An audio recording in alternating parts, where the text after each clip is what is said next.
உறுதிமொழி கொடுத்ததை காப்பாற்றி இருக்கிறோம்.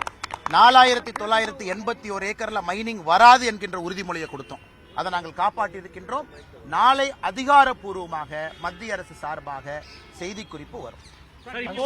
டங்ஸ்டன் திட்டம் மதுரையில மட்டும் வராதா அல்லது ஒட்டுமொத்தமா தமிழ்நாட்டிலே வராதா? அண்ணா, டங்ஸ்டன் திட்டத்தை பொறுத்தவரை குறிப்பா இந்த பகுதி உங்களுக்கு தெரியும். அண்ணா, உங்களுக்கு தெரியும், இந்தியாவை பொறுத்தவரை மைனிங் நடக்குது, தமிழ்நாட்டிலும் நடக்குது. சிமெண்ட்டுக்கு மைனிங் நடக்குது, கல்லுக்கு நடக்குது. இது ஒரு அரிதான பொருளாக இருந்தாலும் கூட இந்த பகுதி ஒரு வித்தியாசமான பிரத்யேகமான பகுதி. நீர்நிலைகள், சமணப்படுகைகள், கோவில்கள், கள்ளழகர் கோவில் இருந்து எல்லாம் இருக்கு. அதனால இந்த பகுதியில் கிட்டத்தட்ட 20,000 மக்கள் இருக்கிறாங்க. அவ்வளவு கிராமங்கள் இருக்கு. இந்த பகுதி மக்களுடைய கோரிக்கையை நாங்கள் நிறைவேற்றி இருக்கிறோம்.